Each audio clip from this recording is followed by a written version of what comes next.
The phone call that changed everything came at 4:17 a.m. on October 12, 2022. Detective Maria Santos had been working cold cases for 8 years. But the tremor in the lab technician's voice told her this was different. "Detective, you need to get down here immediately. That DNA profile from the Rebecca Walsh case. We got a hit." What happened next would shatter a Montana community's trust and expose a killer who had been hiding in plain sight for 28 years. But to understand how a single coffee cup would finally bring justice to the Walsh family, we need to go back to November 3, 1994, the night that changed Helena forever. If you're fascinated by how modern forensic science solves decades-old mysteries, make sure you subscribe because the evidence in this case gets more shocking with each revelation. 22-year-old Rebecca Walsh should have been celebrating. Her shift at Mountain View Hospital had ended at 11 p.m., and she'd just received news that her application to nursing school had been accepted. The emergency room clerk was known for her infectious laugh and her habit of leaving encouraging notes in patient files. Rebecca's burgundy Honda Accord sat alone in the hospital's employee parking lot that November night. Security cameras showed her walking to her car at 11:23 p.m., her nursing school acceptance letter clutched in her hand. What those cameras didn't capture was what happened in the 45 seconds it took her to reach her vehicle. Hospital maintenance worker James Crawford found Rebecca's car the next morning. Engine still running, driver's door wide open. Her purse remained on the passenger seat, the acceptance letter scattered on the asphalt. The only sign of struggle was a single earring, a small silver cross her grandmother had given her, discovered 20 feet away, near the parking lot's edge.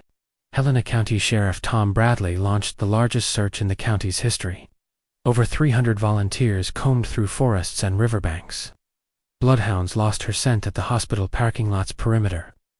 Rebecca Walsh had simply vanished. The first suspect emerged within 48 hours. Mark Stevens, a hospital orderly who'd asked Rebecca on dates multiple times, became the focus of an investigation, driven more by desperation than evidence. Stevens had been working a double shift that night, but inconsistencies in his timeline made him appear guilty to investigators hungry for answers.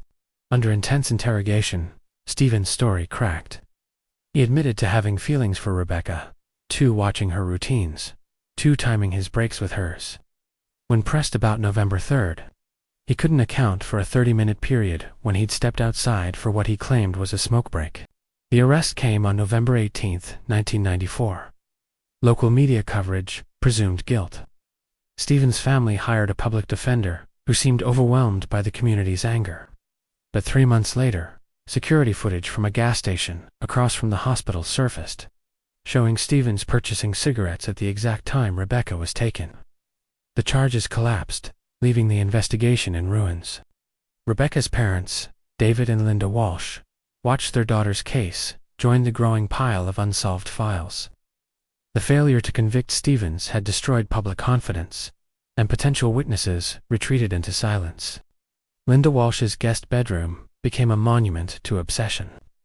Its walls were covered with timeline charts, suspect profiles, and maps marked with colored pins representing every potential sighting. The former bank manager had quit her job 6 months after Rebecca's disappearance, dedicating her life to finding answers that seemed to drift further away with each passing year. Annual vigils at the hospital parking lot began as family gatherings, but evolved into community events. Linda would stand where Rebecca's car had been found, reading letters she'd written to her missing daughter. Local news stations covered these commemorations with decreasing enthusiasm as the years passed, treating them as routine rather than desperate pleas for information. The case attracted the usual collection of false confessions and psychic visions. A drifter claimed he'd witnessed the abduction while living under a bridge. A self-proclaimed medium insisted Rebecca was trapped in an underground chamber. Each lead consumed investigative resources and raised the family's hopes before crumbling under scrutiny. By 2010, the Rebecca Walsh case had become a cautionary tale about the limitations of 1990s forensic science. The evidence collected at the scene, a few fibers, some questionable fingerprints, and trace DNA samples had been processed with techniques that seemed primitive compared to emerging technologies. Detective Maria Santos inherited the Walsh case files in 2019 when she transferred to Helena's cold case unit. Armed with a master's degree in forensic genetics, Santos approached the decades-old evidence with fresh perspective and access to technologies that hadn't existed in 1994. The breakthrough came from evidence that had been overlooked for 28 years. Crime scene technicians in 1994 had collected a disposable coffee cup from a trash can near where Rebecca's earring was found. The cup had been stored in the evidence room and forgotten, its potential significance lost in an investigation focused on more obvious clues. Santos submitted the cup to the Montana State Crime Lab with a request for advanced DNA analysis. The results revealed something extraordinary: genetic material from an unknown male subject, preserved despite nearly 3 decades of storage. When the DNA profile was entered into CODIS, the FBI's combined DNA index system, it produced no matches. The killer had never been arrested for a felony crime requiring DNA submission. But Santos wasn't finished. She turned to forensic genetic genealogy, the revolutionary technique that had solved countless cold cases by comparing DNA to commercial ancestry databases. 4 months of genetic analysis and family tree construction led to a name that would shock Helena: Michael Patterson, a 58-year-old retired postal worker who had lived in the community since 1987. Patterson had delivered mail to the hospital for over a decade, including the night Rebecca disappeared. The surveillance photos spread across Santos' desk captured Michael Patterson in the mundane moments that had defined his post-retirement life. Here he was tending his garden. There he sat, reading the newspaper on his front porch. To his neighbors on Elm Street, Patterson was the helpful retiree who shoveled sidewalks in winter and shared vegetables from his abundant garden. Employment records revealed Patterson's intimate knowledge of the hospital's routines. As a postal worker, he'd made daily deliveries to Mountain View Hospital, learning staff schedules and security procedures. His route had included the employee parking lot where Rebecca had been taken. The psychological profile commissioned by the FBI painted a disturbing picture.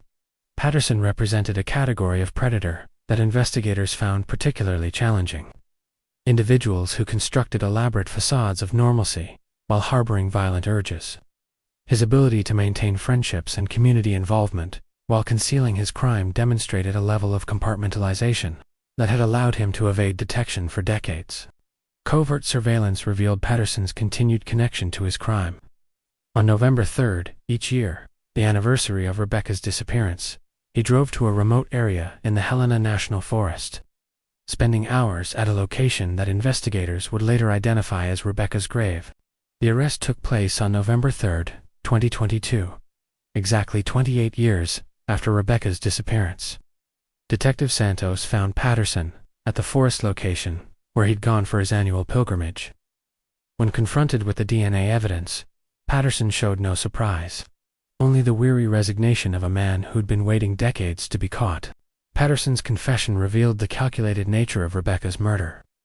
He'd been stalking hospital employees for months, studying their routines and identifying vulnerable targets.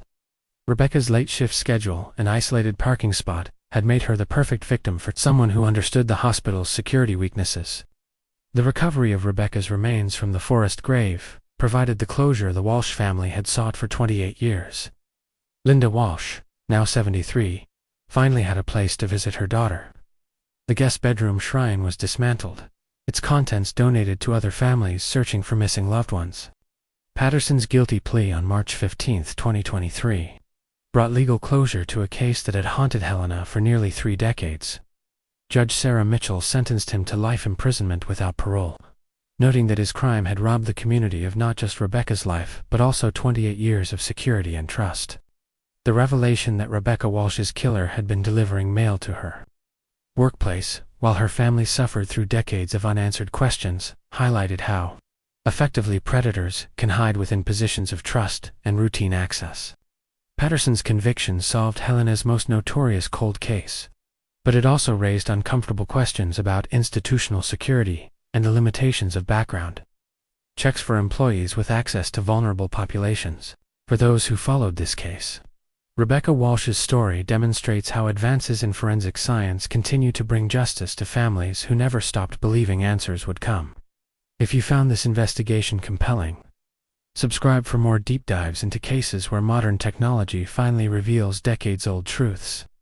The coffee cup that cracked this case reminds us that evidence never truly goes cold. Sometimes it just waits for the right technology to unlock its secrets.